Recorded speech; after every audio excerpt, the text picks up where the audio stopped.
faly miarabany fiangonana na tratra izao fahatsiarovana ny fiakaran'ny tompo izao ary manona ny fahasoavan'ny tompo ho aminareo. Ny ira alahatra ho amin'ny fiderana dia ny FFPM fa 50 ny andininy voalohany sy ny faharoa ary ny FFPM fa 10 sy 300. Ny tenin'Andriamanitra izay iompanan fiderana dia arak'izay voasoratra ao amin'ny filazantsara marika 9:12. Marika 9:12 misy izao teny izao eo amin'ny 9:20 vakina amin'ny anaran'i Jesosy.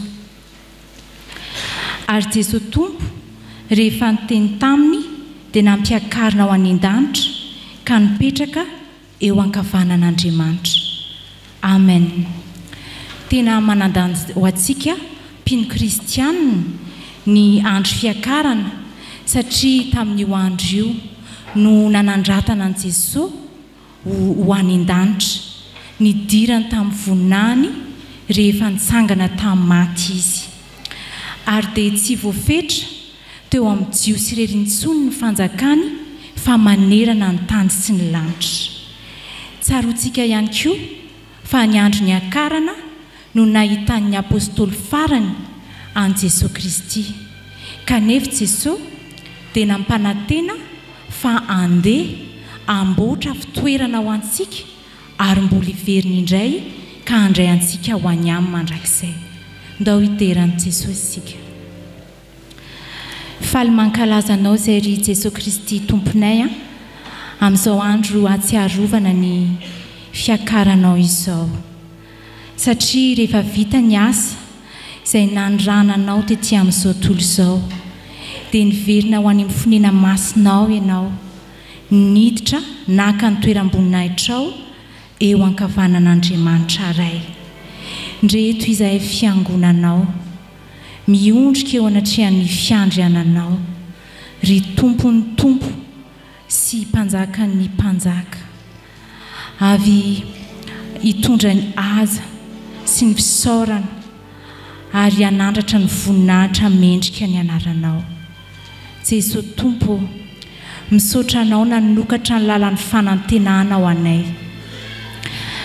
Nanome toky ianao fa lasa andeha amboatra fitoerana ho anay ary nampananteny ianao fa mbola hiverina indray handray anay ho any amin'ny fonena masinao ao an-trano iray. Endreny fanirianay fiangonanao mba samy ho tafiditra ao amin'izany fonena masinao izany. Koa mandra-piverinao dia omeo anay ny ampio izay mba hiomana tsara. Tario amin'ny fanamasinao izay mba handehananay amin'ny lala marina, hanao ny sitraponao ary hiala amin'ny ratsy fanao. Ary indrindra tehirizo amin'ny finoananao izahay fa ny finoananao Jesosy Kristy irery ihany no antoka azahoanay ho tafiditra amin'izany fonena masinao izany. Raisy Jesosy tompo ny voninahitra tolotra ianao ary amin'ny anaranao no anaovanay ny vavaka. Amen. Oh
eo amin'ny filazantsara marika toko fahinina amby folo fa any andiny faharoapolo dia misy zao teny izao amin'ny anaran'i Jesosy fa izy ireo kosa dia lasa ka nitory teny eny tontolo eny ary ny tompo niara-niasa taminy ka nanamarina ny teny tamin'ny famantarana izay nomba azy.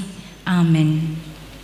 Na dia ny saradalana aza ny tompo sy ny apôstôly miandry fiakarana dia manamarika indrindra koa ny fiatomboan'ny fiara-miasa teo amin'ny tompo sy ny apôstôly amin'ny fampielezana ny filazantsara araka ny baiko nomen'i Jesosy eo amin'ny andiny fahadimy amby folo manao hoe mandehana any amin'izao tontolo izao koa mitoriany filazantsara amin'ny olombelona rehetra.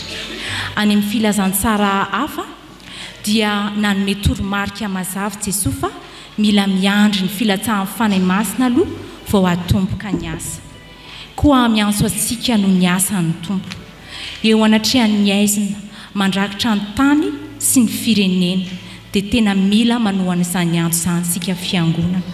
Koa vonina ve isika andray hery avy amin'ny fanahy masina ka anohy ny asa nataon'ny tompo. Vavaka isika. Jesosy Kristy tomponay io mbola manohy ny fidirananao izay ankehitriny satria Andriamanitra tiany olombelona rehetra ho vonjeny ianao ka maniraka anay anohy ny asa fitoriana ny filazantsara izay natomboka ao fony ianao tetỳ amin'izao tontolo izao. Anambara sy anorina ny fanjakanao dia ny ety an-tany ary ampiditra fanahy maro any an-danitra. Jesosy tompo mamindra fo aminay. Miaika izahay fa matoa mihamanjaka ny herin'ny maizina dia satria tsy vitanay fiangonana, tsy vitanay kristianina araka ny tokony ho izy ny asa napetraka ao ataonay. Tsy amperi-po izahay, tsy ampifahasahina fa tsy ampivavaka ihany koa indrindraindrindra ka malemy. Fa io koa tompo ny tsy fahaizanay mamesehatra ny fanamasinao amin'ny asa tanterahanay fa mandeha amin'ny herinay izay mandeha amin'ny fahalalanay matetika. Koa mamindra fo aminay. Ao tompo ireo faritra izay mbola tsy nitoriana mihitsy ny anaranao ka hanjakan'ny fanompony sampy. Fa ao koa tompo ireo izay marivo finoana ka mila fampahirezana satria mbola manao tandroa na tsy miorina tsara amin'ny finoana ka mora voasariky ny finoana hafa. Fa misy koa ireo jamba ara-panahy mila hazavaina. Ao ireo efa maty amin'ny finoana ka mila tsangana indray. Ao ireo mona sy marenina ara-panahy mila halady amin'ny fandrenesana amin'ny feonao Andriamanitra. Tompo tena maro tokoa ny asa miandry. Koa atafiho ny herin'ny fanamasinao izay fiangonanao ahatotosainay tsara ny fitoriana ny filazantsaranao sy anambara ny fitiavanao arak'izay azo atao. Ianao raha teo efa nampanantena fa omba sy hiara-iasa aminay. Tompo avaozy ny hafanamponay fiangonana ahatanteraka ny irakao. Amin'ny anaranao Jesosy nanaovanay ny fivavaka. Amen. Amen.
lahatra ary toetra amintsika neny fiadanany amen.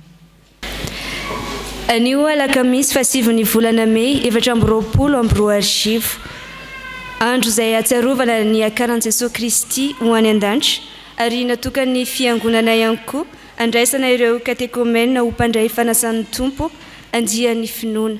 Mbola mibanjina hatrany isika ny loha hevitra manao hoe mampahetry ny fanahy masina. Ry havana malala rehetra ao amin'ny tompo ho aminareo anie ny fahasoavana sy ny fiadanana avy amin'ilay ankehitriny sy taloha ary ho avy ary avy amin'ny fanahy fito izay eo alohan'ny seza fiandrianany ary avy amin'ny Jesosy Kristy vavolombelona marina sy lahy matoa amin'ny maty ary lehibe ny mpanjakany tany amen. Mitsangana andeha hisaotra sy hideran'Andriamanitra isika.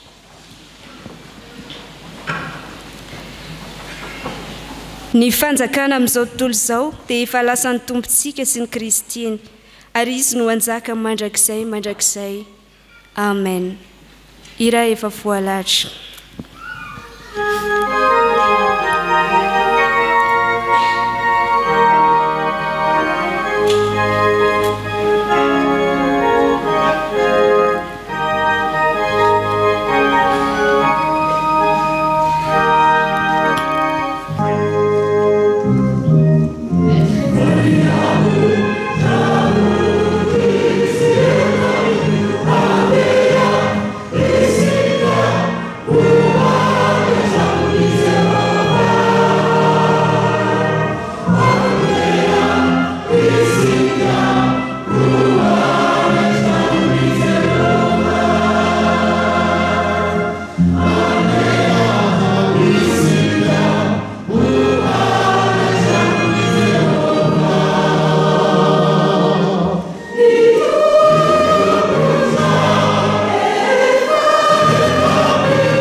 Iombona amin'ny vavaka isika.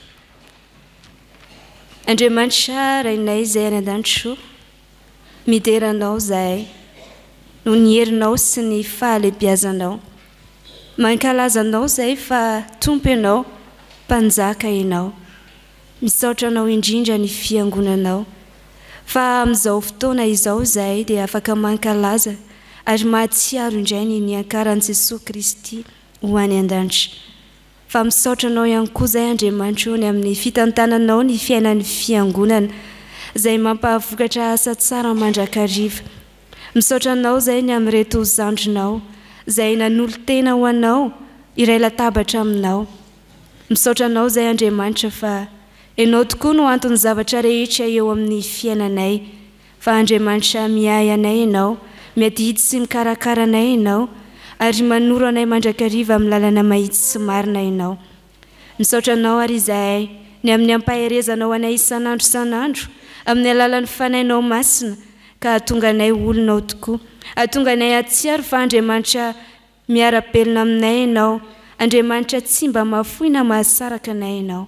Dia misaotra anao izahay fa amin'izao fotoana izao no ahafahanay miditra ato an-tranonao indray, manompo anao, manome voninahitra ny anaranao.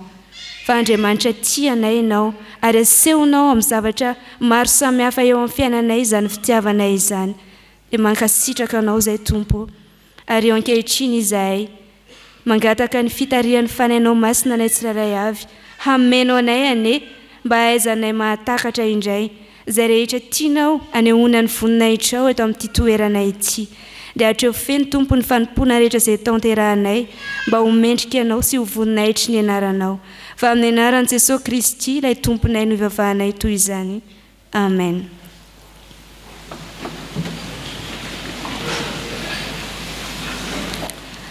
Ry havana malala, enoy amin'ny fanajana ny teny manambara ny sitrapon'Andriamanitra amintsika izay tia ny iainantsika sy velomantsika. Fa voasoratra hoe: satria raha manaiky an'i Jesosy ho Tompo amin'ny vavanao ianao ary mino amin'ny fonao fa Andriamanitra efa nanangana azy tamin'ny maty, dia ho vonjena ianao. Fa amin'ny fo no inona ahazoana fahamarinana, ary amin'ny vava no anekena ahazoana famonjena. Amen.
Ry havana, tsy nahatanteraka izany sitrapon'Andriamanitra izany isika, ko andeha hanantona ny Tompo, hivavaka, hifona sy hibebaka eo anatrehany ka hanaraka ao am-pontsika izao vavaka izao.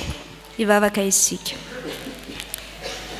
Tompo, misaotra anao izahay fa tsy mitsahatra ny manambara ny sitraponao aminay ianao, manambara ny fahamarinanao, na dia olombelona malemy ihany ary izahay ka mety tsy hahatanteraka izay tianao iainanay sy ivelomanay amin'izany teninao izany. izany indrindra tompo no mahatery anay ankehitriny manantona anao mangataka famindrampo sy famelan-keloka avy aminao amin'izay rehetra tsy nahatanteraka anay teo anatrihanao fa indraindray izahay manonona anao tompo amin'ny vavanay nefa tsy mino anao akory tsy manaiky ny hery sy fahefanao Andriamanitra hiasa eo amin'ny fiainanay indraindray izahay manao tsinotsinona ny asany fanainao masina ka mandeha amin'ny fihevitray sy ny fieritreretanay ihany tsy mba mandeha araka izay tarihanao anay tompo ny tianao anefa dia ny teninao no iainanay sy velomanay dia izany indrindra Andriamanitra no angatahanay aminao ny famindrampo sy ny famelan-keloka avy aminao hanadiovanao anay amin'ny ran'i Jesosy Kristy izay nalatsany teo amin'ny hazo fijaliana mba ho afa-keloka ho afa-pahotana izahay ary indrindra mba ho vita fihavanana aminao Andriamanitra indray izahay mino sy matoky izahay fa Andriamanitra tianay ianao ka manaiky ny amindra fo aminay vahoakanao fa amin'ny anaran'i Jesosy Kristy no ivavahanay toy izany amen.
Jiavana mitsangana andray ny teny somafaly izay omeny tompo ho an'izay mibebaka marina tokoa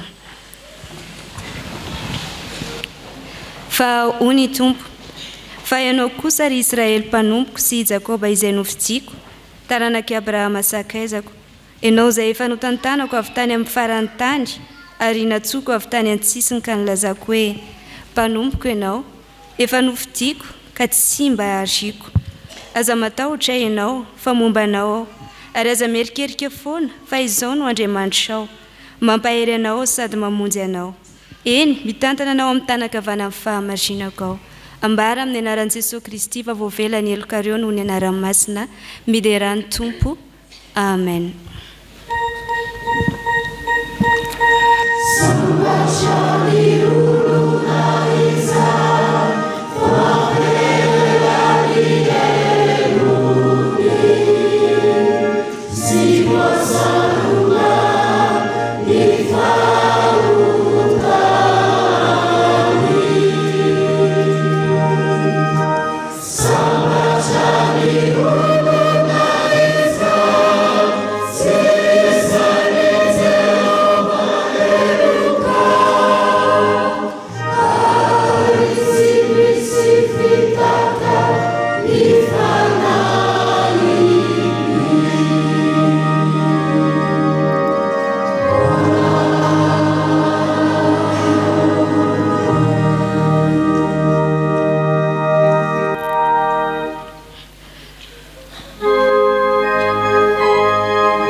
andeha hiaraka anaiky sy anambarany finoantsika isika izay ombonantsika amin'ny fiangonana kristianina maneran'izao tontolo izao dia ny fanekem-pinoana apôstôlika manao hoe mino an'Andriamanitra Kristy mpanao lanitra sy ny tany aho ary mino an' Jesosy Kristy zanan'ilay tokana tompontsika izay nitorotoroana tamin'ny fanahy masina nateraky Maria Virginy nijaly nanapoka Pôncio Pilato nombona tamin'ny hazo fijaliana maty ka nalevina nidina tany amin'ny fiainatsika nitsangana tamin'ny maty tamin'ny andro fahatelo niakatra ho any an-danitra mipetraka eo kavanan'Andriamanitra Kristy aviano eviany tsara ny velona sy ny maty mino fanahy masina fiangonana masina maneran'izao tontolo izao ny fiombonan'ny olona masina ny famelan-kely ny fitsanganan'ny tena maty ary ny fiainana mandrakizay amen.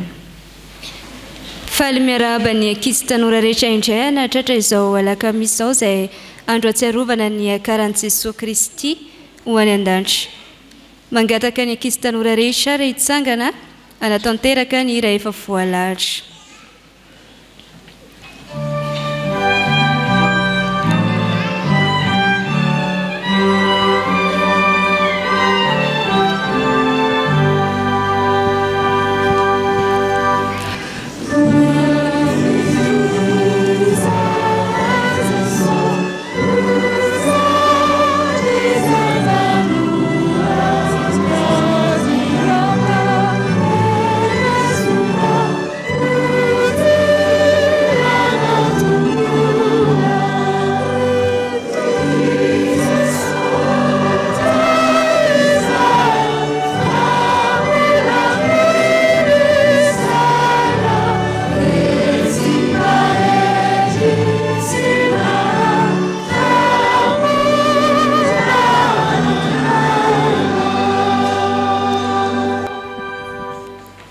Ivavaka isika. Jesosy indreto izahay zandrinao, omenao indray ny teninao, ampianarinao izahay. Dia etazo lalana amin'ny alalan'ny fanahinao masina ry izahay, mba hanokatra ny sainay, atonga ny teninao fiainana ao anatinay, amin'ny anaran'i Jesosy. Amen. Mazaho toerana ianareo. Ny soratra masina izay angalana ny afatra fohy ho antsika dia izay hitantsika ao amin'ny filazantsara araka ny Marka. Marka 4:40 ny 9:7. Marka 4:40 9:7. Rehefa samy nahita isika dia andeha ho retontsika izany amin'ny anaran'i Jesosy manao hoe ary Jesosy Tompo rehefa niteny taminy dia nampiakarina ho any an-danitra ka nipetraka eo ankavanan'Andriamanitra. Amen. Inona moa no tsarovantsika androany ry ankizy tanora? Ahoana tsara? Ny akaran'i Jesosy any an-danitra.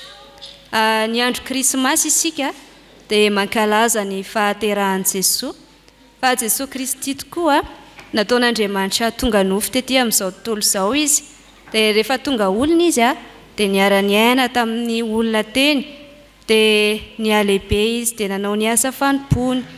Fa tonga amin'izay ny fotoana dia nenjehan'ny olona izy. Dia rehefa nenjehan'ny olona izy dia nofatsihana teo amin'ny hazo fijaliana.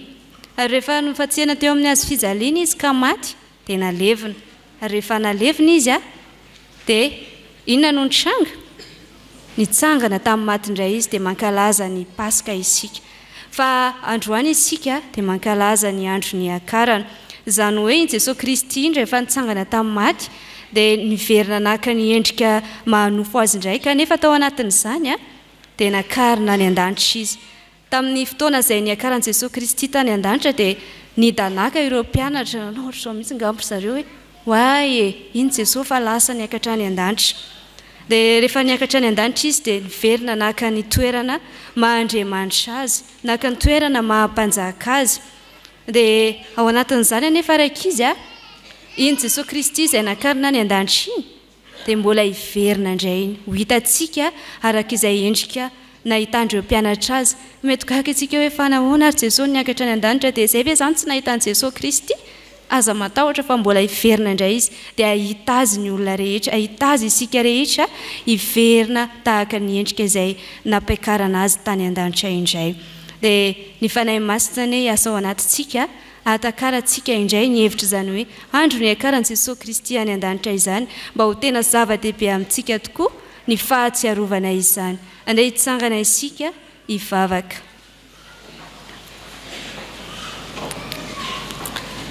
Jesosy misaotra anao zahay fa ny teninao no manambara aminay mandrakariva ny fahamarinanao fa ara-nampiakarina any an-danitra ianao dia naka ny toerana mahandriamanitra anao naka ny toerana mahampanjaka anao kanefa ao anatin'izany dia mampiorina ny finoana ianao fa mbola ho avy indray ianao tahaka izay nahitandreo mpianatra tamin'izany no ahitana ianao indray dia mino izany zahay Jesosy ary aoka ny fonay ankalazanao mandrakariva amin'izany mahandriamanitra sy tompo-mpanjakanay izany fa andriamanitra miara-belona aminay tokoa ianao dia amin'ny anaranao Jesosy no hivavahanay toy izany.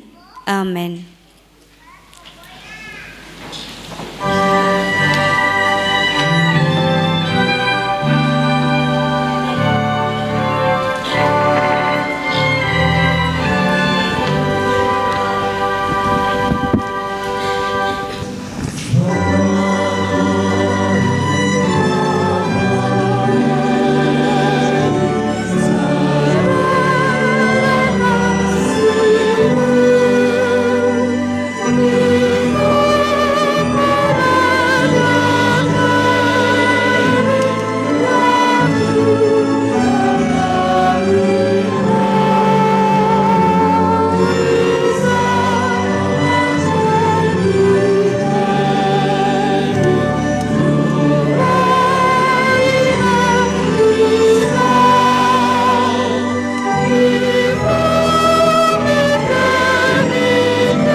Hivavaka isika. Andriamanitra rainay eo misaotra anao zahay fa afaka handreny raha ny teninao. Aoka hiasa amin'ny fanahinao masina raha ho vakiana tsy ho toriana izany teninao izany. Ampahireto amin'ny fanahinao koa izahay mba hamaka aty anatinay ny teny ka ho tonga zava misy eo amin'ny fiainanay hanananay fiadanana nefa koa hijoroanay fahavolombelonao. Ka tsy ho pino amin'ny anarana ihany izahay fa ho pino ho pampahery ny hafa koa amin'ny anaran'i Jesosy no anaovanay mivavakay. Amen. Iara-maky sy hainy soratra masina isika ao amin'ny fanekena taloha. Bokin'ny Salamo. Salamo 9:20 ny andininy 5:20 ka hatramin'ny andininy 5:20. Rehefa hita dia ho vakiana amin'ny anaran'ny Tompo. Tendrombohitr'Andriamanitra ny tendrombohitra Basana. Tendrombohitra maro tampona ny tendrombohitra Basana. Ry tendrombohitra maro tampona, nahoany anareo no mihendry ny tendrombohitra izay tian'Andriamanitra hitoerany? Eny, hitoetra ao mandrakizay Jehova. Ny kalesin'Andriamanitra dia roa alina, eny, arivoarivo. Ny Tompo no eo aminy. Sinay dia eo amin'ny toerany masina. Efa niakatra ho any amin'ny avy ianao ka mitondra babo. Efa nandray fanomezana teo amin'ny olombelona ianao. Eny, teo amin'ny maditra aza mba hitoerany Jehova Andriamanitra any.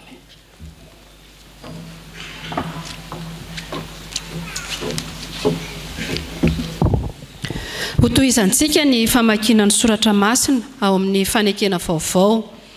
Filazantsara araka ny Marka. Marka 9:9, andininy 7:20 ka hatramin'ny 20. Ary ho faranantsika ny famakiana ny soratra masina ao amin'ny epistily ho an'ny Hebreo. Hebreo 7, andininy 13 ka hatramin'ny 20.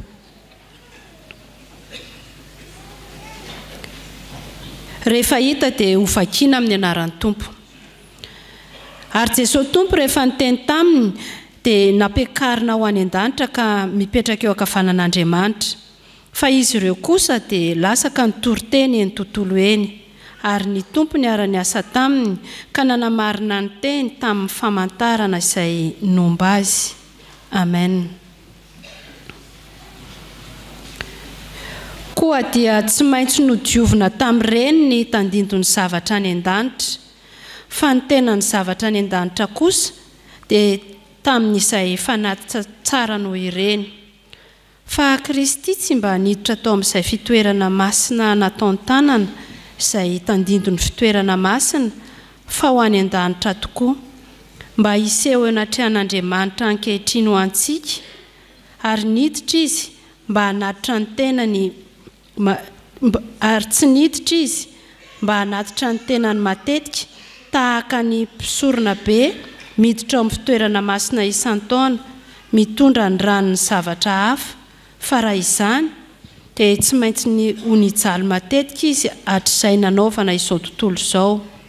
Fa ankehitriny dia efa naseho indray mandeha tamin'izao andro farany izao izy, raha nafaka ny ota tamin'ny nanaterany ny tenany. Ary tahaka ny nanendrena ny olona ho faty indray mandeha, ary rehefa afaka izany dia izy fitsarana, dia tahaka izany koa Kristy, rehefa natolotra indray mandeha hitondra ny otany maro, dia iseho fanondrony tsy amin'ny ota amin'izay miandry azy famonjena. Amen.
faly tafoana amintsika eto amin'izao tranon'Andriamanitra izao no ny andro mpamonjena tsarovantsika amin'ity fahasivy volana May taona 2024 ity andro mpamonjena izay Ana Maria ny fiangonana ny fahatsiarovana ny niakarany Jesosy Kristy na nampiakarana any Jesosy Kristy ho any an-danitra. Miarahaba antsika rehetra, miarahaba ny katekomena ho raisina ho mpandray fanasany tompo ianareo andian'ny finoana na ny amin'izao an'izao na ny amin'ny pentekosta. Miarahaba indrindra ny voamerany katekomena izay niara-ny asa hatongavana amin'izao fotoam-pahasoavana izao. Ho amintsika rehetra ny fiadanana riavana. Filazantsara araka ny marika toko fahaenina amby folo andininy fahasivy amby folo sy ny faharoapolo izay voalahatra araka ny perikopa amin'ity an'ity. Marika toko fahaenina amby folo ny andininy fahasivy amby folo sy ny faharoapolo. Ny filazana momba ny niakarany Jesosy any an-danitra na nampiakarana any Jesosy any an-danitra dia tsy mba andiny tsoratra masina be deaibe na perikopa lavareny ao amin'ny baiboly fa voafitina amin'ny andininy sivy raha tambatra. Ao amin'ny filazantsara araka ny marika manoloana antsika eto ny toko fahaenina amby folo andininy fahasivy amby folo sy faharoapolo, ny filazantsara araka ny Lioka toko fahaefatra amby roapolo ny andininy fahadimapolo hatramin'ny fahatelo amby dimapolo farany, ary ny asan'ny apôstôly toko voalohany manomboka eo ny andininy fahasivy hatramin'ny faharaiky ambin'ny folo. Akoatra ny filazantsara araka ny marika ndeha mba ovakitsika ireo voatanisa teo. Lioka toko fahaefatra amby roapolo andininy fahadimapolo hatramin'ny fahatelo amby dimapolo amin'ny anaran'ny tompo manao hoe: ary Jesosy nitondra azy hatrany Betania dia nalandratra ny tanany ka nitsodrano azy, ary raha mbola nitsodrano azy izy dia nisaraka taminy ka nakarina ho any an-danitra. Ary izy ireo nitsaoka azy dia niverina ho any Jerosalema sady faly indrindra, ary teo ankianjan'ny tembolo isan'andro izy nankalaza an'Andriamanitra. Asan'ny apôstôly toko voalohany ny andininy fahasivy hatramin'ny faharaiky ambin'ny folo. Ary rehefa nilazany Jesosy dia nakarina izy, raha mbola nijery izy ireo ary nisy rahona nitondra azy ka tsy hitany maso intsony izy, ary raha mbola nandinika ny lanitra izy ireo tamin'ny nandehanan'i Jesosy, indreo nisy roalahy teo anelan'ny akanjo fotsy izay nanao hoe: ry lehilahy Galiliana, nahoana mijanona eto mijery ny lanitra ianareo? Iny Jesosy izay nampiakarina niala taminareo ho any an-danitra iny dia mbola ho avy tahaka ny nahitanareo azy niakatra ho any an-danitra. Ireo ilay andiny tsoratra masina milaza mivantana ny amin'ny niakaran'i Jesosy ho any an-danitra. Fa ao amin'ny fanekempinoana apôstôlika dia mitovy ny fehezanteny ampatsiahivana ny nijalian'i Jesosy raha nanapaka Pontio Pilato, maty izy ka nalevina, nitsangana tamin'ny maty tamin'ny andro fahatelo, niakatra ho any an-danitra. Fehezanteny mitovitovy tahaka izany no ilazantsika fiangonana azy raha mamintina ny tantaram-pamonjena isika ao amin'ny fanekempinoana apôstôlika. Anio ry havana dia misy mpianakavin'ny finoana navita ny fiomanany hanompoka fiainana vaovao ao amin'ny Jesosy Kristy, raisina ho mpandray ny fanasan'ny tompo. Ary ny afatra dia omentsika loha hevitra hoe ny abidian'ny mpandray fanasan'ny tompo, fanombohana handray fanasan'ny tompo, ny abidian'ny mpandray fanasan'ny tompo. Ahoana ny fiainan'izany olona hanomboka handray ny fanasan'ny tompo? Alaina avy amin'ity filazantsara araka ny marika eo ambany masontsika ity. ahoana ny fiainan'ny olona hanompoka andray fanazan'ny tompo abdi ny a dia ny hoe manaiky fa tsy mbola tanteraka amin'ny finoana manaiky fa tsy mbola tanteraka amin'ny finoana ny b dia ny hoe manao asa misiona mirotsaka antsehatra amin'ny asa misiona ary ny d dia ny hoe matoky fa ny tompo eo foana manaiky fa tsy mbola tanteraka amin'ny finoana mirotsaka antsehatra amin'ny asa misiona ary matoky fa ny tompo eo foana inona le a inona ny a manaiky fa tsy mbola tanteraka amin'ny finoana mahagaga riavana fa ny mpianatra izay ny rahan'ny tompo ato amin'ity filazantsara araka ny marika ity dia voalaza eo amin'ny andininy fa 4 raha niara-ny hinana tamin'i Jesosy izy ireo dia hoy ny soratra masina ny andininy fa 4 amin'ny anaran'ny tompo rehefa afaka izany dia niseho tamin'ny 12 Jesosy raha nipetraka ny hinana ireo ary izy nanome tsiny azy no ny tsy finoany sy ny amafiny fony satria tsy ninony ireo efa nahita azy rehefa nitsangana izy ireo no nandray ny iraka no lazain'ny tompo hoe mandehanany amin'izao tontolo izao ianareo ka mitory ny filazantsara amin'ny olombelona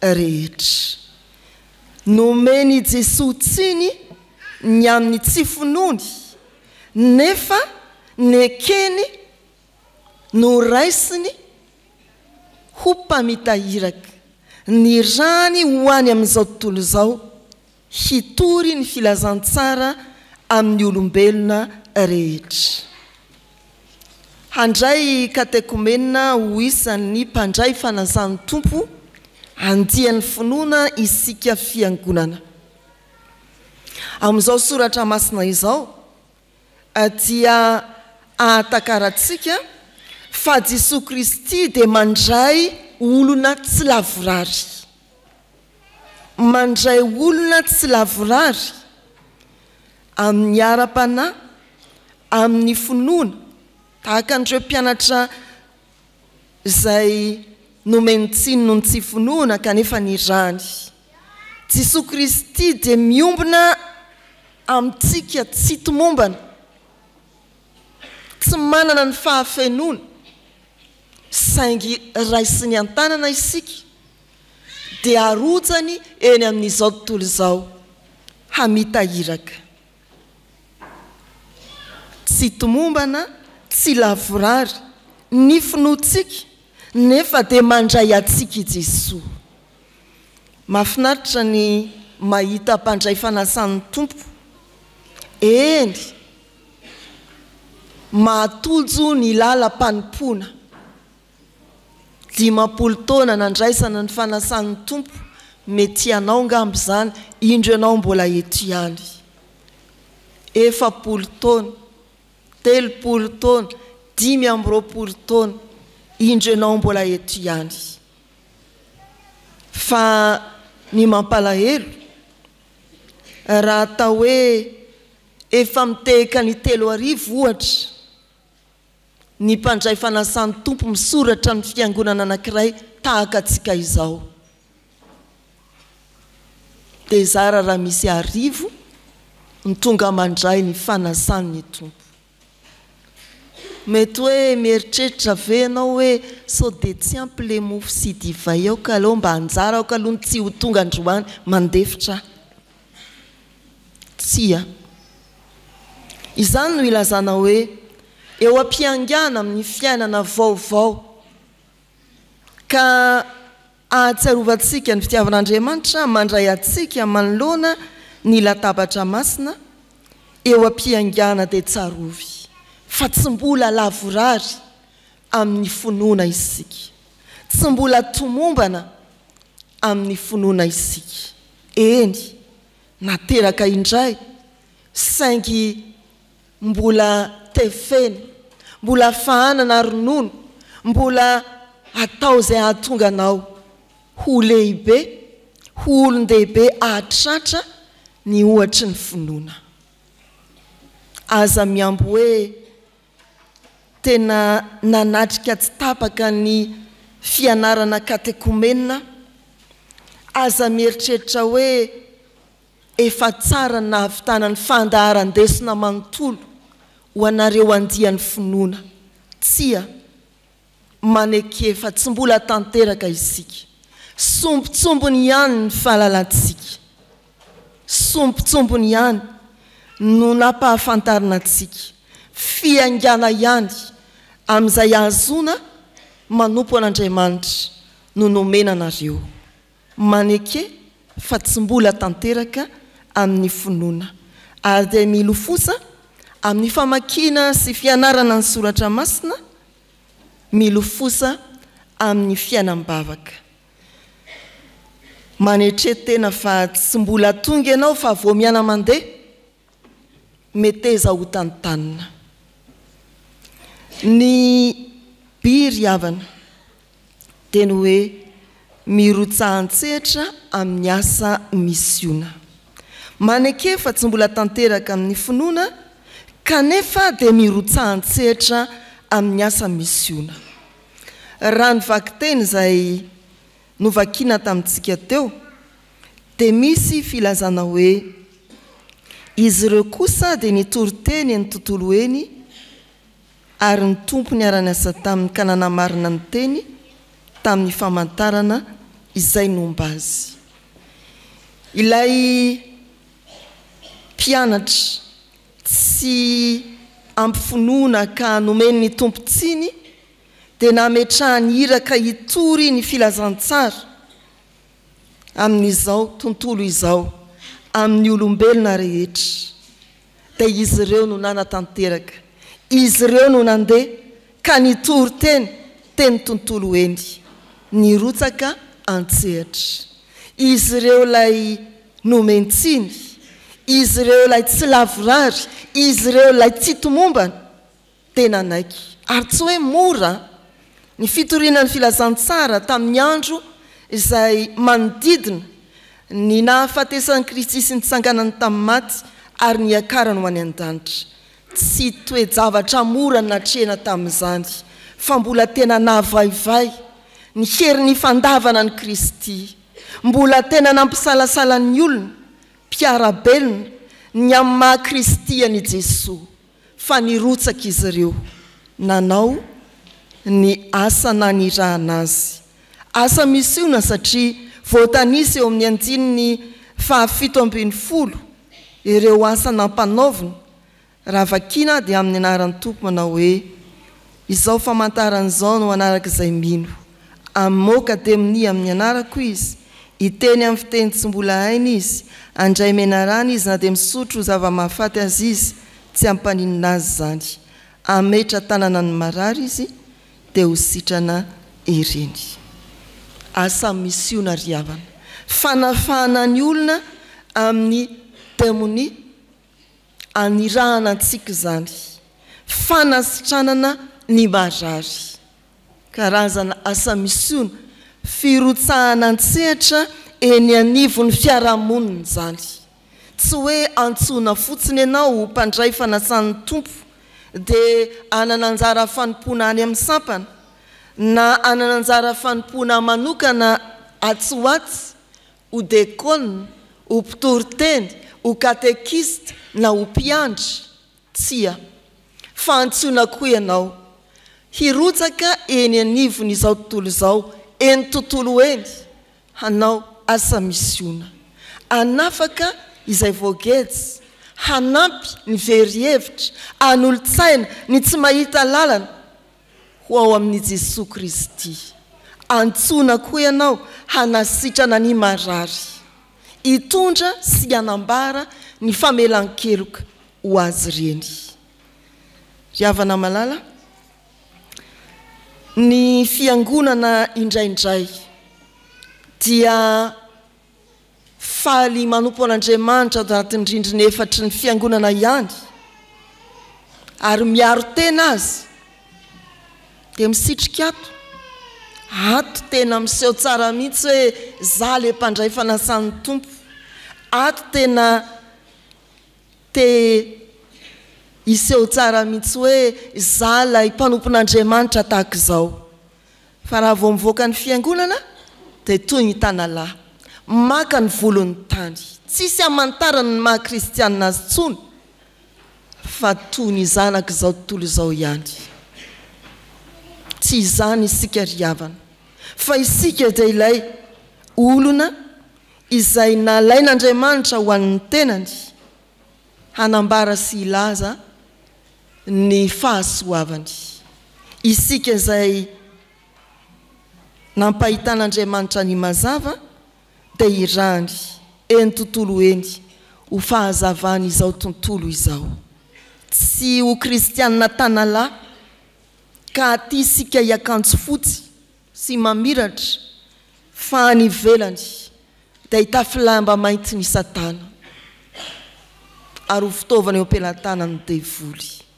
Aty isika mamiratra, any ivelany isika maneho ny voninahitr'Andriamanitra. Maneke mirotsahan-tsehatra hanao asa misiona. Dia tsy ianao nandray fitahiana fotsiny, fa ianao fantsopitahiana indrindra koa ny tanjon'Andriamanitra aminao raha mandray anao ho mpandray fanasan'ny tompo izy. Tsy ianao nanaiky an'i Jesosy ho tompo fotsiny, fa ianao tonga mpanompony no tanjon'i Jesosy aminao. Tsy ianao izay nandray famonjena fotsiny, fa ianao tonga mpizara famonjena no tanjon'i Jesosy aminao. Mirotsahan-tsehatra anao asa misiona. Tsy ianao mpiaino toroteny fotsiny, fa ianao mpilaza ny vaovao mahafaly no kendren'Andriamanitra raha mandray anao ho mpandray fanasan'ny tompo izy. Tsy ianao voavela eloka ihany araka ny fanekena izay ho atao no inona, fa ianao mpanasitrana ny marary, ianao mpamela eloka izay nanao fahadisoana taminao indrindra koa no tadiavin'Andriamanitra. Izany hoe ny mpandray fanasan'ny tompo tsy misy fitaka dia kristianina mirotsaka amin'ny asany fiangonana, asa misiona, fantsopitahiana, fantsompamonjena, mpilaza ny vaovao mahafaly, mpanasitrana ny torotoro fo. Ny fanahin'i Jehovah tompo no ato amiko, hoy Jesosy raha namaky ny bokin'i Isaia, nanositra hitory teny soa mahafaly amin'ny mpandevitra izy. Ianao koa ampaherezin'ny tompo ka omeny ny fanahy masina hirotsaka an-tsehatra amin'ny asa misiona. Ny diry havana dia ny hoe matoky fa ny tompo eo foana. Ny tapany faharoa amin'ny andinin'ny faharoapolo dia misy teny mivaky toy izao amin'ny anaran'ny tompo.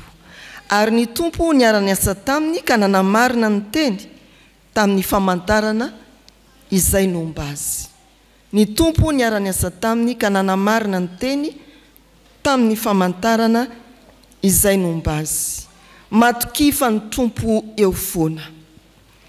Maneho fiara-miasa ny tompo amin'izay olona nantsony sy nofidiny ka nirahany fa tsy mamela azy hiasa irery, ary manamarina ny teniny ombeny amin'izay asa ataon'ny fiangonana izy. Niakatra ho any an-danitra ny tompo, fa ny mahagaga dia misy filazana hoe ny tompo niara-ny asa tamin'ny mpianatra teny tontolo eny. Fanontanianareo ngamba dia ny hoe niakanidina ve zany ny tompo? Niakatra eo amin'ny andininy faha-20, niara-ny asa indray eo amin'ny andininy faha-20. Mba halaliany kely hoe niakanidina ve zany Jesosy? Niakatra aloha dia midina indray. Tsia, ny fiakaran'i Jesosy ho any an-danitra dia milaza fa manana ny fahefana rehetra.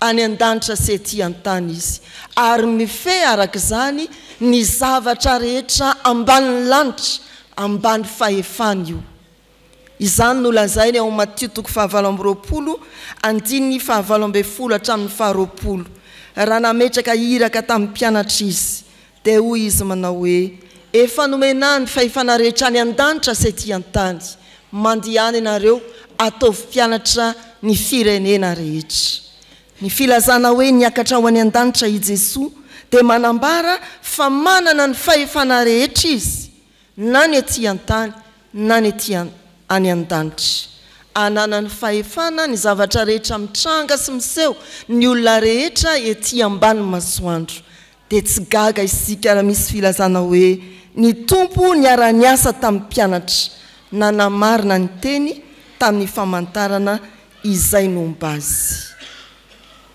matokifa ny tompo eo foana raha manontany isika eny amin'ny fiarahamonina amin'ny hafantarany atao hoe andro ny akarana manontany isika dia misy amaly ary valiny marina hoe ny andro ny akarana dia andro tsy hiasana kanefa andraisaka rama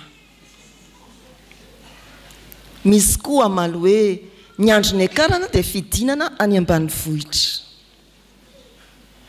fa ny valiny ara-tsoratra masina dia ny andro ny akarana dia andro mpamonjena tsy azontsika tsy niavina satria raha tsy niakatra ho any an-danitra i Jesosy dia tsy nampidinina ny fanahy masina tsy andro tsy asana fa andraisaka rama tsy andro fidinana ny ambanivohitra ny andro ny akarana fa andro mpamonjena tsy azo tsy niavina satria raha tsy niakatra i Jesosy Kristy na nampiakariny Jesosy Kristy dia tsy nampidinina ny fanahy masina ary tsy teraka ny fiangonana hoy ny tompo amin'ny asan'ny apôstôly toko voalohany andiny 9 azo hery ianareo amin'ny latsan'ny fanahy masina aminareo ny tompo eo foana riavana ary ny teniny dia marina mandrakariva amin'izay manaiky ho iranina dia marefo azy manome anao ny fanahy masina hampahery anao izy raha vonina irotsaka eo an-tanimbolony marina ianao indreto ariavana ny abidian'ny mpandray fanasan'ny tompo vaovao andiany finoana manekefa tsy tanteraka amin'ny finoana by mirotsa amin'ny asa misiona di matokifa Jesosy tompo eo foana dia ny tompo ny ampaharitra anareo hatramin'ny farany ary ampahavitrika anareo amin'ny asa fanompoana efa nanoloranareo tena ho an'Andriamanitra ny voninahitra amen. Iombona amin'ny vavaka isika isaoranay ianao Andriamanitra fa miteny aminay mandrakariva ianao mampahafantatra anay ny sitraponao mampahafantatra anay ny herinao sy ny fahalebiazanao amin'ny alalan'izany teninao izany mampahery ny fiangonana ihany koa ary indrindra ireto zandronao izay manolo tena ho anao iray latabatra aminao misaotra tompo mampianatra anay isan'andro ianao ny abidian'ny ireo izay olona manolo tena indray mpanomponao ireo Jesosy efa nofidinao anatanteraka ny asanao ankehitriny izahay dia mitondram-bavaka azy ireo ny mba hiasany mifanainao masina ao anatin'izy ireo ka aizany manaiky fa mbola tsy tanteraka amin'ny finoana kanefa dia manaiky hiara-iasa aminy ianao ka maniraka azy irotsaka an-tsehitra hitory ny anaranao anao ny asa misiona ho vavolombelonao Jesosy Kristy ny amin'ny finoana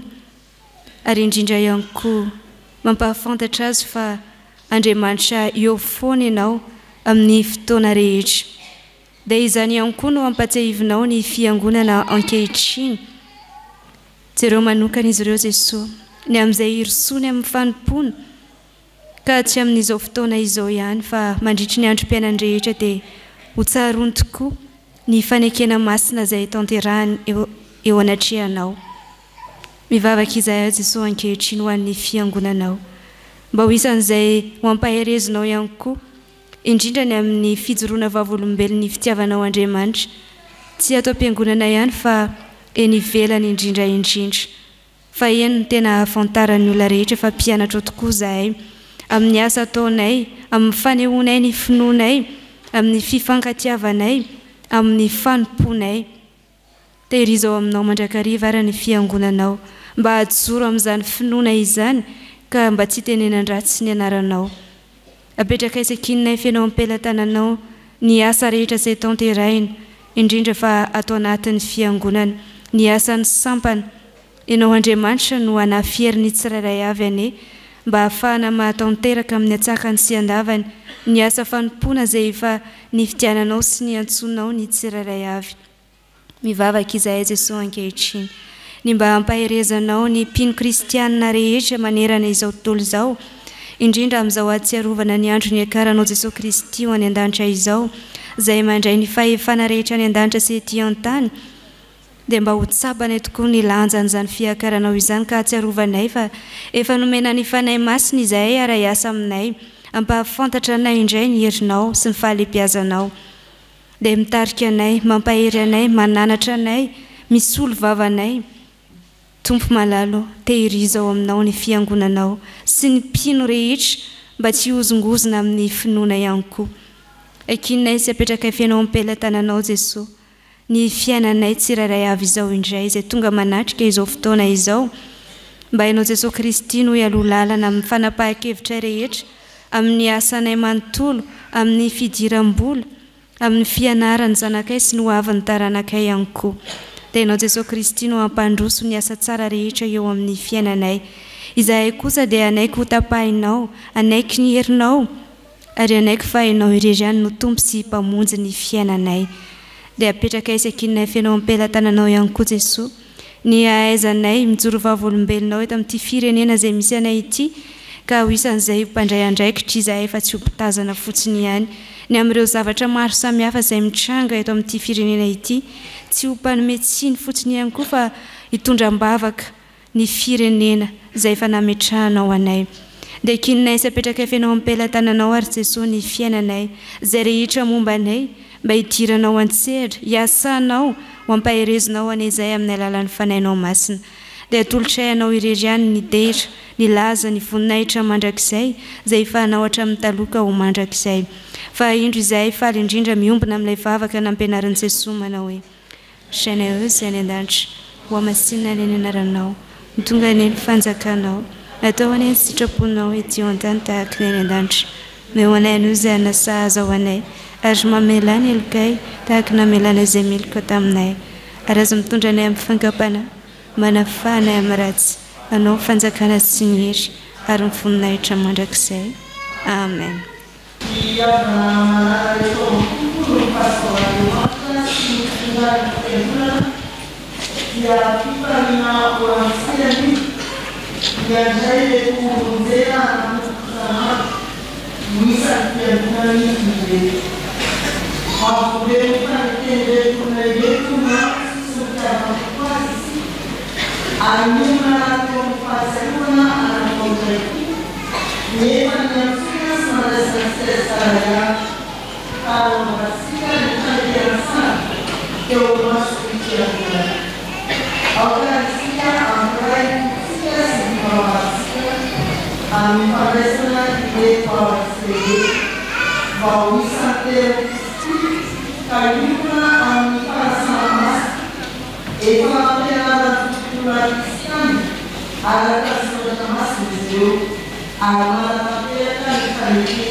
Razaka Malala, Lantmiaina Lydia.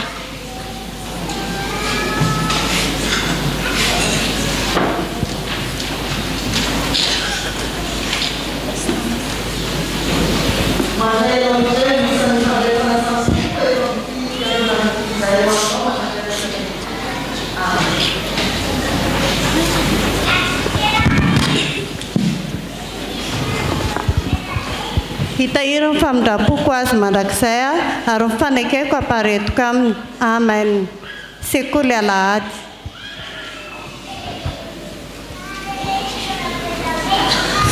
fameno mpiderana rindra no mena.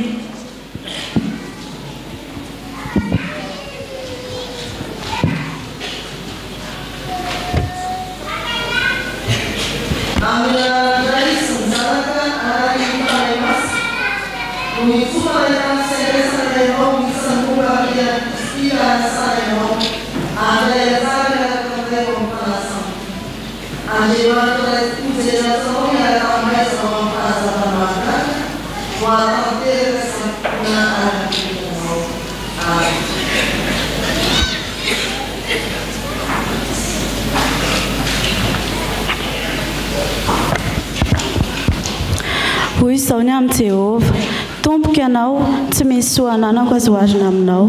Amen. Sampana sekoly alahady. Haingo fitiavana rotsy ny aina Linda.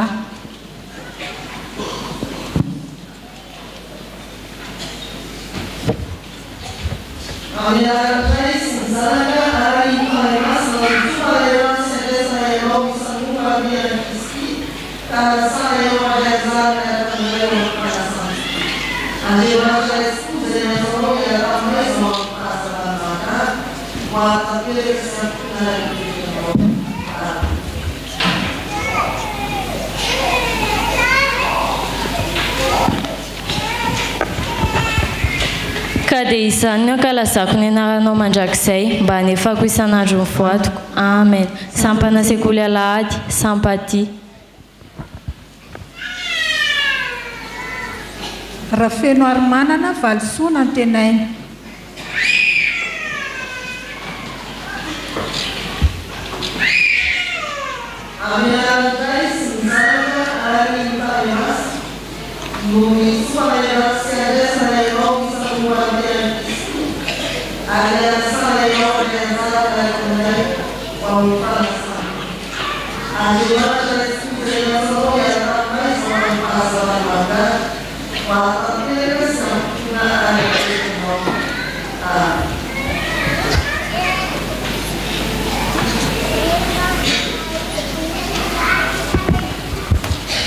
Ampianako ny lalanao Jehova, dia andeha amin'ny fahamakinanao ao. Amen. Sampana sekoly alahady. Rakotondratsy afantsoa Fabiola.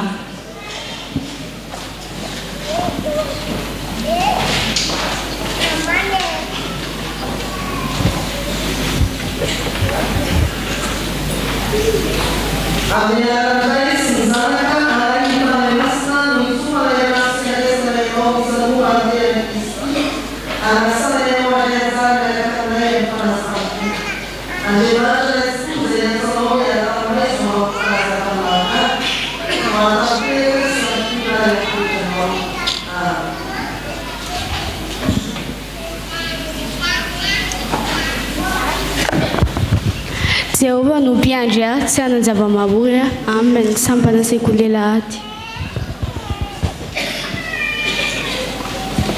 Ralson mampionina Mirela.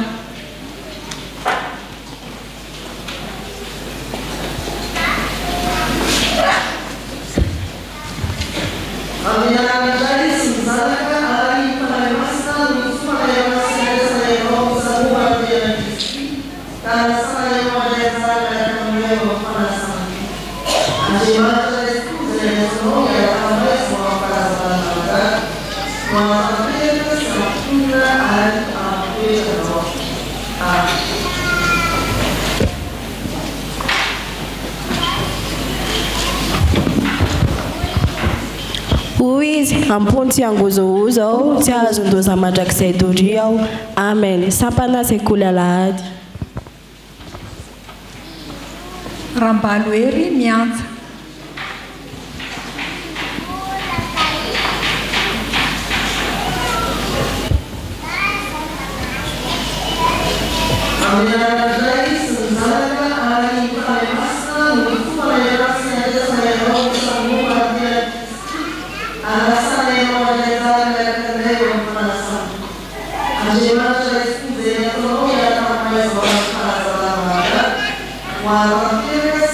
Uma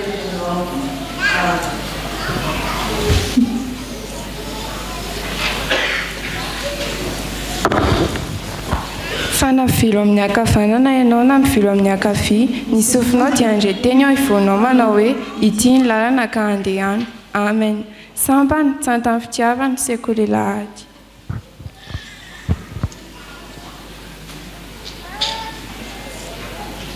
Randriamanalina ary mampionina Jenika.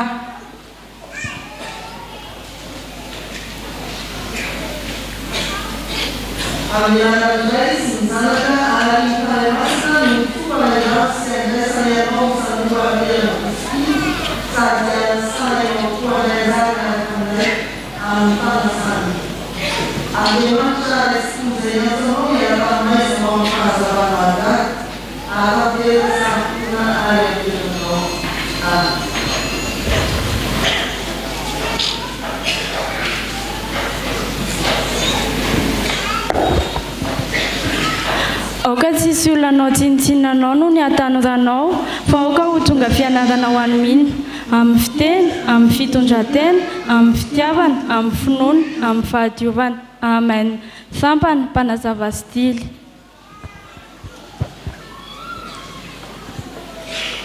Randriamanalina ary ny aina sy lahy.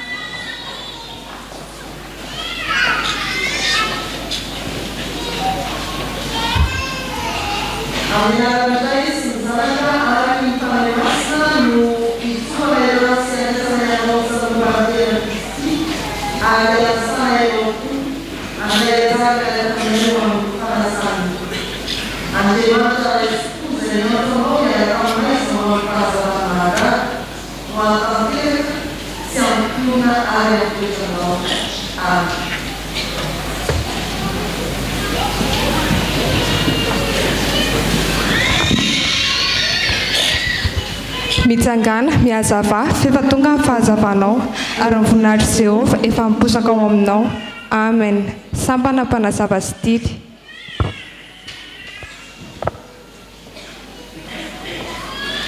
Randriamanampy soa tia miaro ny soa mirana.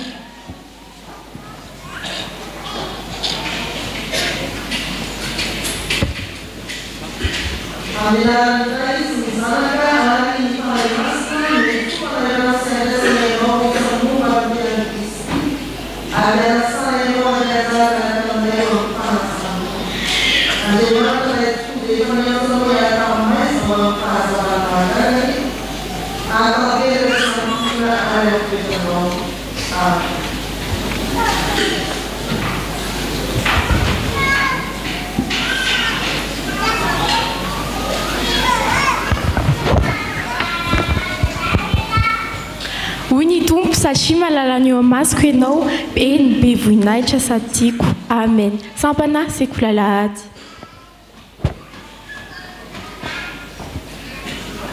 Randria mihaja mamy miaro soa famonjena.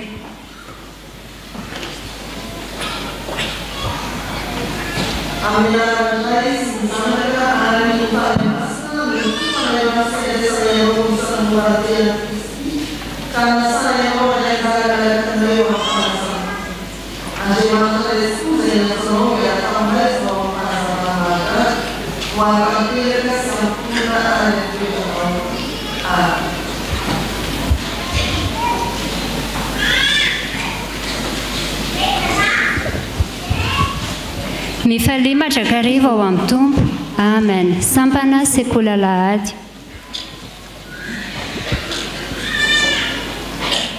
Randrianary vony ajaina mity arena valosoa.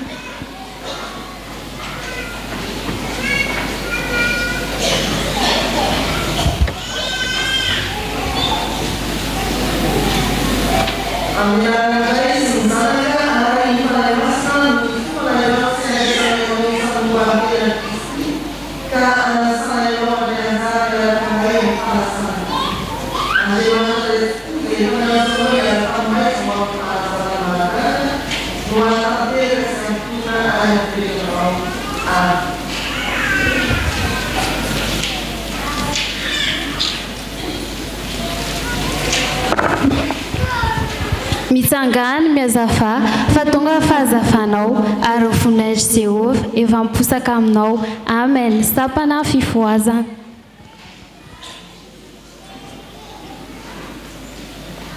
Ranjoanson Lovasoa Mahalina.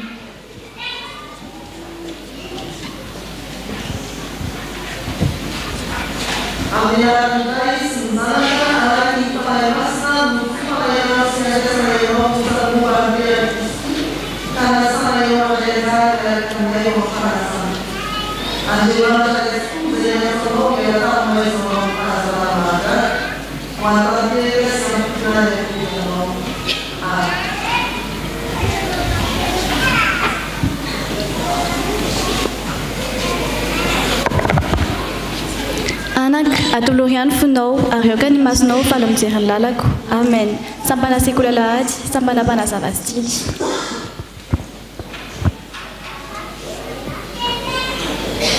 Rasoa Malala Lovany aina.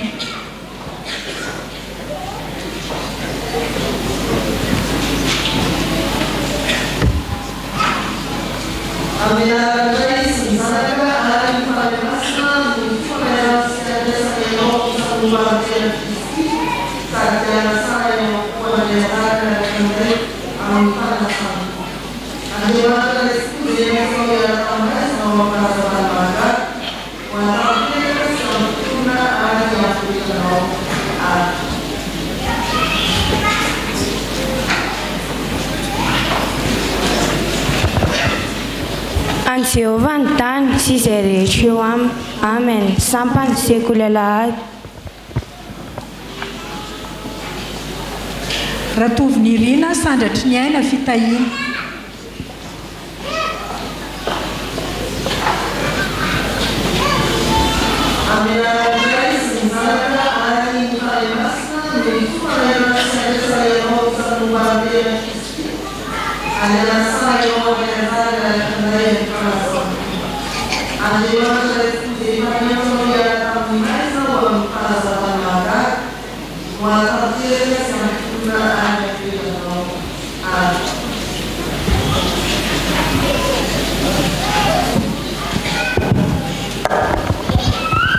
Nandreny feon'ny tompo nanao hoe iza no iraiko ary iza no andeha ho irakay dia hoy izao inty aho irao aho sampana mpanazava stily. Razafindrakoto Indra Armando.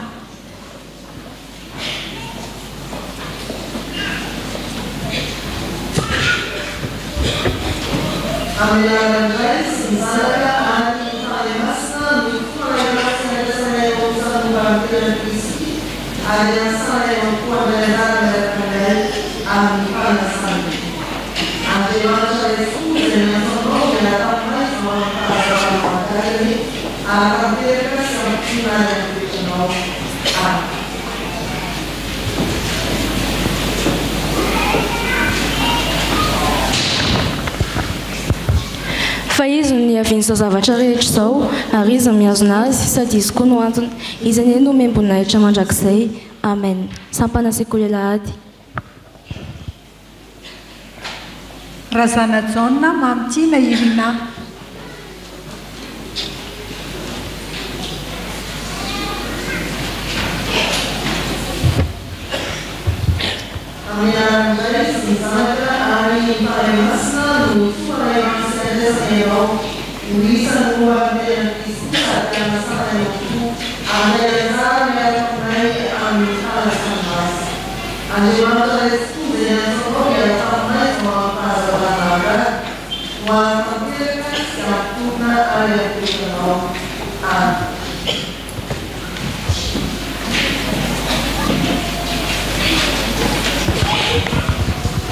Jehovah no hampaty-patery fiarovana ahy ary mpamonjy ahy. Amen. Sampana sekoly alahady.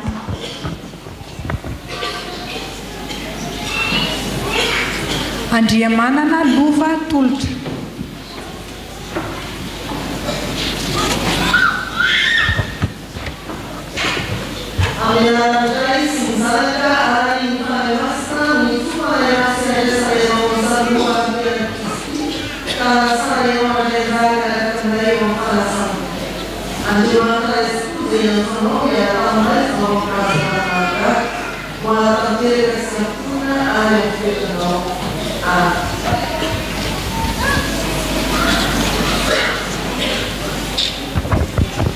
Ny fahataorana Jehovah ny fandoam-pahendrena. Amen. Sampana lehilahy kristiana.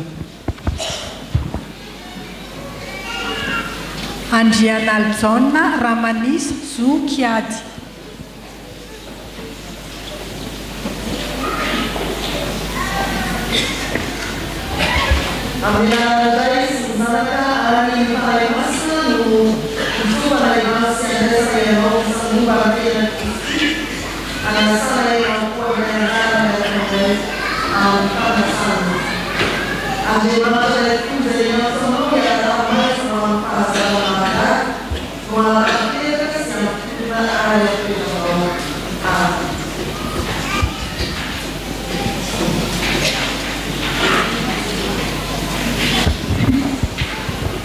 Jehovah Andriamantsika dia Jehovah iray ihany.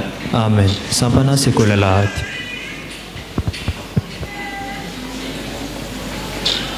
Rakoto Malala Tsikniaina Christopher.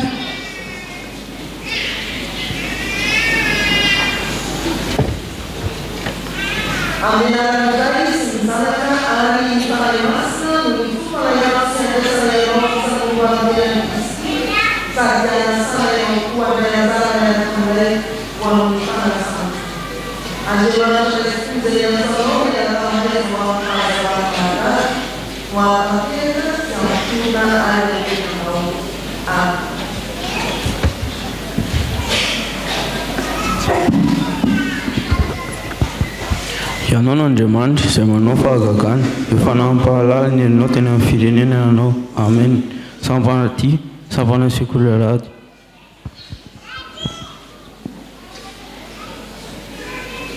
Rakoto Sanja Raniaina Tolotra.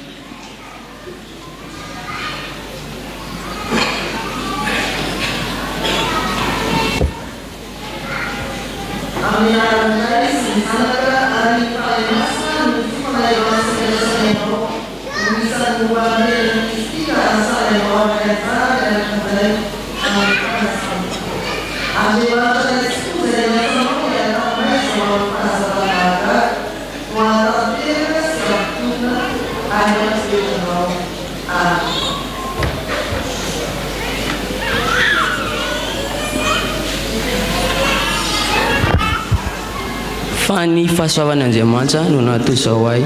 Amen. Sampana sekoly alahady.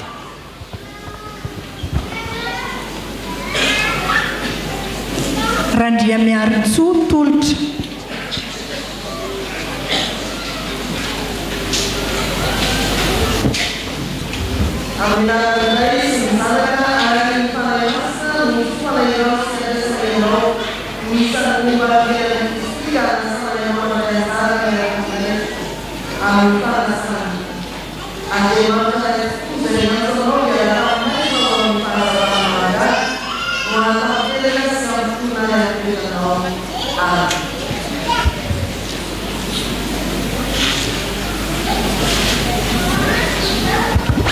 Ny fanahy dia milaza amin'ny fanahintsika fa zanak'Andriamanitsika. Amen. Sampana sekoly alahady.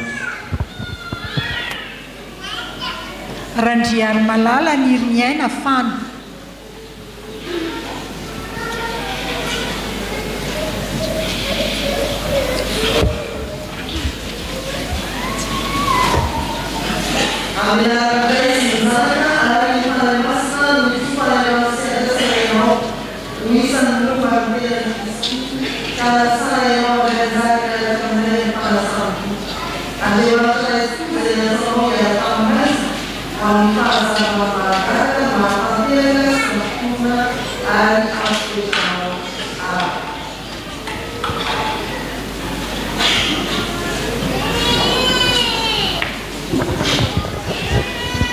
Tukana tiak mandakarib Jehovah kayo kafana kuis.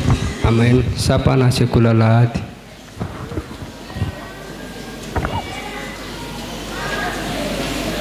Ravely Manantsoa Menjanahary Faniry Niaina.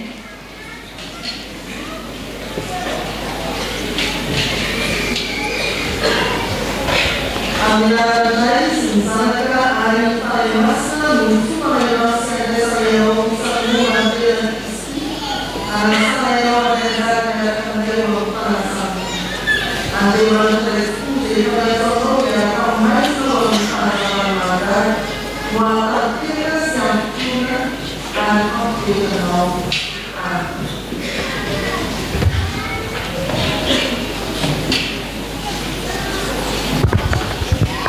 Aro izy matokinareo fahaza matahotra. Amen. Sampana fifoazana.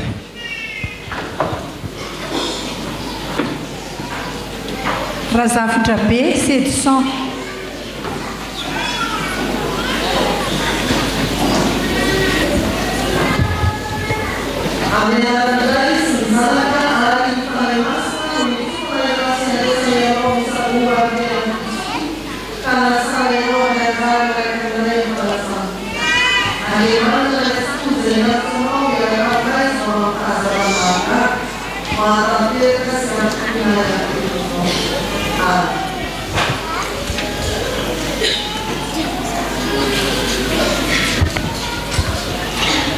Fomba miaraka amin'ny Kristy amin'ny hazo-fijaliana ao ary tsy izao intsony no velona fa i Kristy no velona tao anatiko. Sampana tsy antany fitiavana. Tahiry aron-jaka ny menjanahary eo.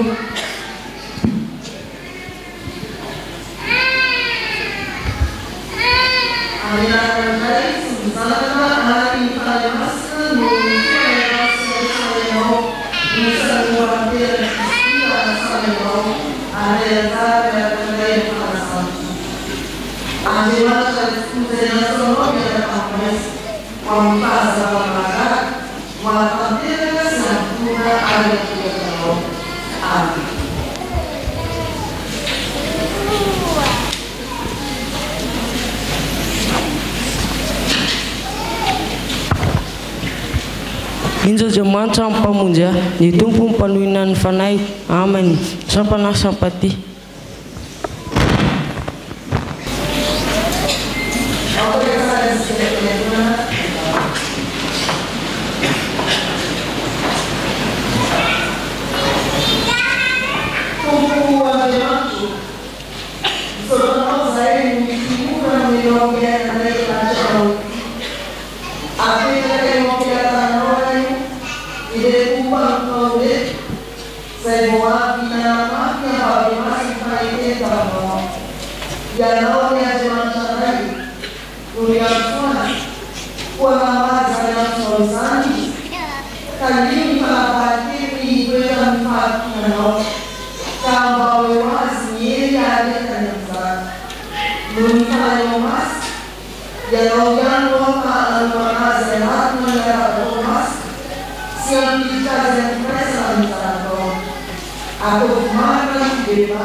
Zao dia namihina faneva ny fandraisana azy ho mpandray fanasany tompo ny mpandray fanasany tompo andiany finy.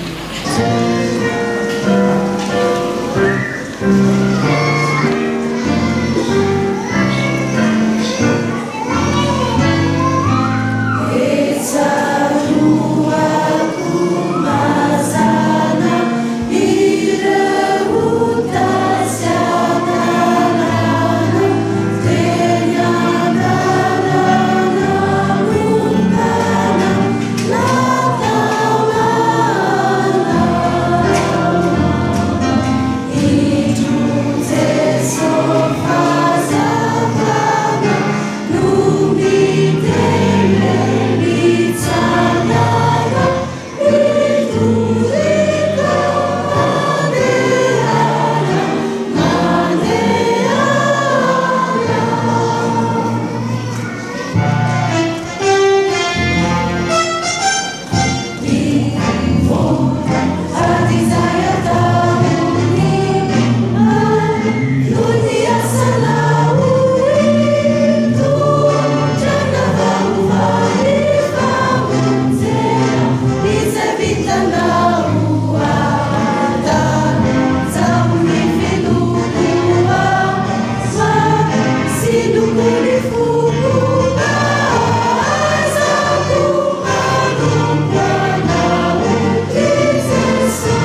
mitomboa amin'ny fahatsarana rehetra voninahitran'andriamanitra raintsika mahereza amin'ny tompo amin'ny herin'ny faherezana mandiana amin'ny fifalian'ny tomponareo. Amen. Mialoha ny amaranana izao tapany voalohany amin'ny fanompoam-pivavahana izao dia mangataka ny solotena avy ao amin'ny andiany finoana andro ny akarana mba hijoro hitondra fitenenana.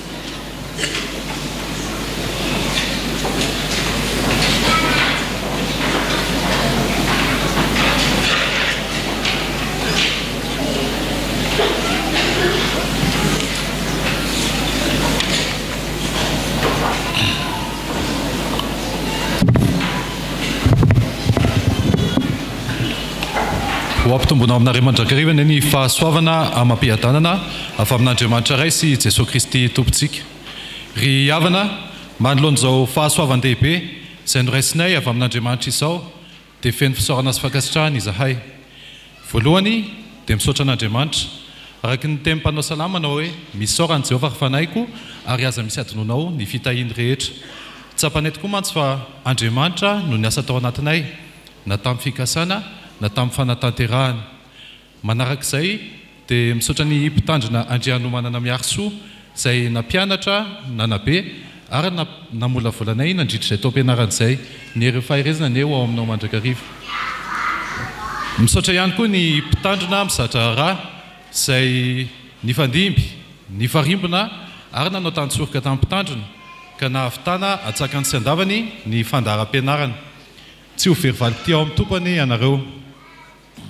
Misaotra anareo vaumière ny karakara sy nitaizanay mpianatra katekômena nandritra izay tao am-pianaran'izay. Andriamanitra tsy mba tsy marina ka nadiny ny asanareo. Misaotra ny fiangonana iray manontolo izay nitondra ambavaka ary nandray anjara tamin'ireo hetsika izay nikarakarainay katekômena ka natotosana izao fotoam-pahasoavana izao. Hiazona anareo amin'ny taona mahirany Jesosy Kristy. Ny farany kanefa tsy mibitika indrindra dia misaotra anareo braony fiangonana, ianareo mpihevitra raha ary ianareo mpandray ny fanasan'ny tompo rehetra noho ny fanekenareo ny fanolorana anay andiany finoana ho raisina anio. Fa raha tsy anareo tokoa dia tsy afaka nijoro teto izahay androany hiroso amin'ny firaisana latabatra amin'ny tompo. Hitahanareo mandrakarivany Jesosy Kristy. Ry havana mahagaga ny asan'Andriamanitra amin'ny olona izay tena vonany an'olo tena. Fa manaova ny fiainantsika Andriamanitra raha manatona azy marina isika. Noho izany dia miantso anareo zandry 15 taona no miakatra ary mitodika manokana aminareo ray aman-dreny izay mbola tsy mpandray ny fanasan'ny tompo mirotsaka hanao katekômena. Fa sitraka Andriamanitra izany ary fahasoavana tokoa izany amin'ny ray latabatra amin'ny tompo izany. Ho fampahatsevana antsika dia ny alahady 9 Mey ho avy izao amin'ny 7 ora maraina ao amin'ny akanjo fitiavana ny fidirana manaraka. Kotapaoden'izao ny hevitra fa miandro anareo ny tompo. Hoy ny tenin'ny soratra masina anio raha mihaino ny feony anareo dia aza manamafy ny fonareo. Farany ho mariky ny fifalianay katekômena andiany finoana dia manolotra ireto voninkazo natoraly ireto izahay ary manolotra ihany koa fanatazan-drakitra izay miisa 3 mbola tsy etatoerana amin'izao fotoana izao. Izany no natao dia ho fahatsiarovana ny androandroany. Fiadanana ho anareo voninahitra ho an'Andriamanitra irery ihany.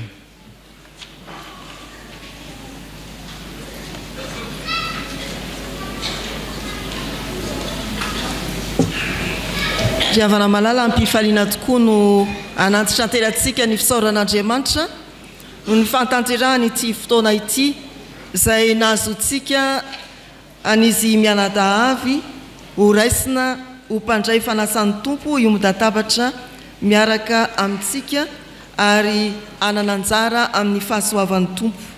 Tsy hoe mpandray fanasan'ny tompo ihany ihinana sy isotro fa mpandray fanasan'ny tompo irotsaka an-tsehatra amin'ny asa misiona ary atoky fa momba mandrakariva eo mandrakariva ny tompo Jesosy. Finoana no anarany andiany. Ao amin'ny fiandohan'ny boky mirakitra ny fandaharana dia misy afatra 5 izay ampombaina izao andiany finoana izao.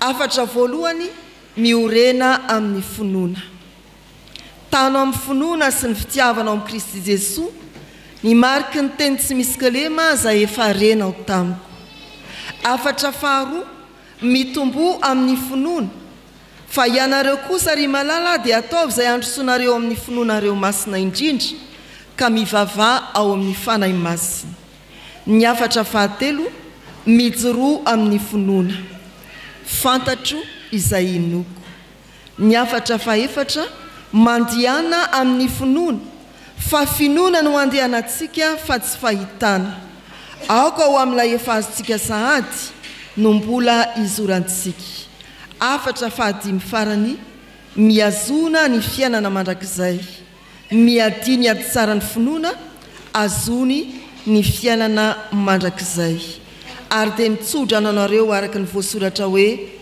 Andriamanitra ny fanantenanane amenanareo amin'ny fifaliana sy ny fiadanana rehetra amin'ny finoanareo mba hitombonareo amin'ny fanantenana no ny hery ny fanahy masina maharetatra amin'ny farany ry mpandray fanasan'ny tompo andian'ny finoana mivavaka ho anareo ary dia mankasitraka ireo mpiara-miasa mpitandrina amin'ny zadrara ianareo vao mierany katekomenina ny amin'ny fifarombonana sy ny fanomezana tantsorika tany fitaizana ireto zanaky ny fiangonana ahatonga azy ho mpandray fanasan'ny tompo misaotra indrindra anareo katekomenina andian'ny finoana na zay efa nandray ny fahasoavana tamin'ity fotoana ity na ireo miandrandra izany amin'ny pentekosta misaotra ny amin'nanaranareo ny fandaminana antsakany sy andavany ka nahatomombana na dia tsy tanteraka aza ny taom-pianarana izay tsy feno nandritra ny taom-pianarana ne mbola hiazakazahanareo mba hitombona amin'ny finoana amin'ny fanarandro fitaizam-panahy maro eto amin'ny fiangonana amin'ny fitoeranareo mahatoky eo amin'ny sampana izay nidiranareo ary amin'ny fahazotonareo hanao ny adidy eo amin'ny fiaraha-mivavaka sy ny famonjena ny fanasana masina mahefabe mandrakariva fa tsy foana ny fikelezanareo aina ao amin'ny tompo amen mamarana izao fotoana izao isika ny hira voalahatra ialoha ny tsodrano ataontsika eo am-pitsanganana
raisoa amin'ny finoana ny jodrano atolotra amin'ny anaran'ny tompo hitahi anareo ny tompo ka hiaro anareo hampamirapiratra ny tavany aminareo ny tompo amindra fo aminareo anandratra ny tavany aminareo ny tompo anome anareo fiadanana mandihana amin'ny hery ny faherezana amen petraka ny fiangonana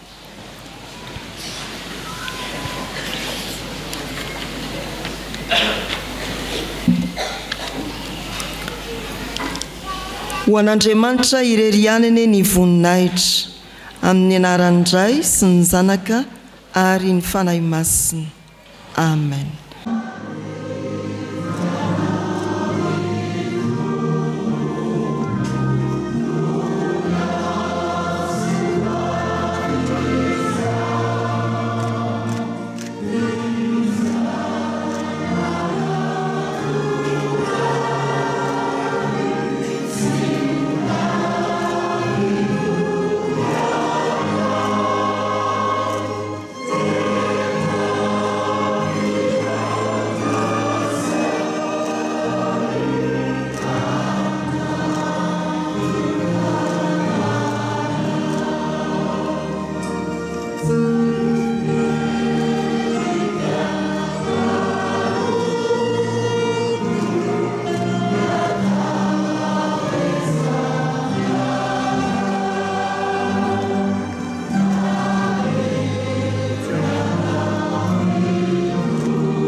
Izao no atao fahatsirofana na oviana na oviana ny soko ihany.